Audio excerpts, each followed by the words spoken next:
Sebebi belli, sesini duyabilmen yürek ağladı.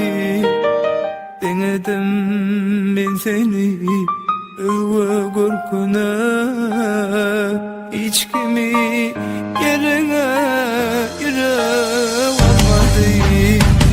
Kalma inen kanımdan çıkar dersin anım, yerine koyuyorum ezveni.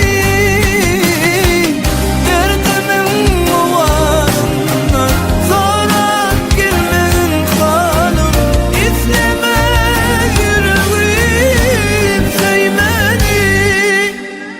Yüreğimden çıkıp gitse beni nerede koymada, sevsem nedir yaşadın sen yanımda olmasa. Hasretin da yıkılsa, yansa bu koynum, belki ağlar ama yaşar bu gönlüm. Fred meni bu der paylaşılsa kolmu kadidimdi. Yine koşkuyma koştum ömrümün yalnızın borla. Yatlamak elbetlikten ahir olan bir duygu. Yeki kalan yüreğimin hiç kimdenem yok ayıbı. Diyersin inni dursan tanımadım ya kim ayıbı. Senden sonra yardım nerede Allah'ım, yaşım dinaydı şeherin her kunca.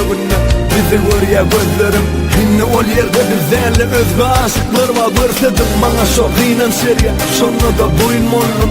Ben manizini bildim şimdi durmuş oyunlarının. Kıyınçılık ödüm ki yenillikten dasta men. Badiyattı bilelikte kurulan vakit koşkunun. Kete yatlayın niysem ya da düşmez keşfinem. Men düşmadım ömrümde beyle dönüklüge. Bilyen menem gittim sen şun karılıp bu köplüge. Hiç kimdenem görmediğine durmuş attı çöktü de. Kalma inen kanımdan çıkar dersin anım, yerine koyuyorum ezveni.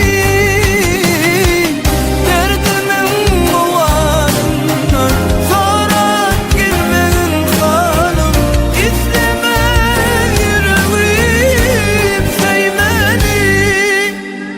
Yüreğimden çıkıp gitse beni nerede koymada, sevsem nedir yaşadın sen yanımda olmasa.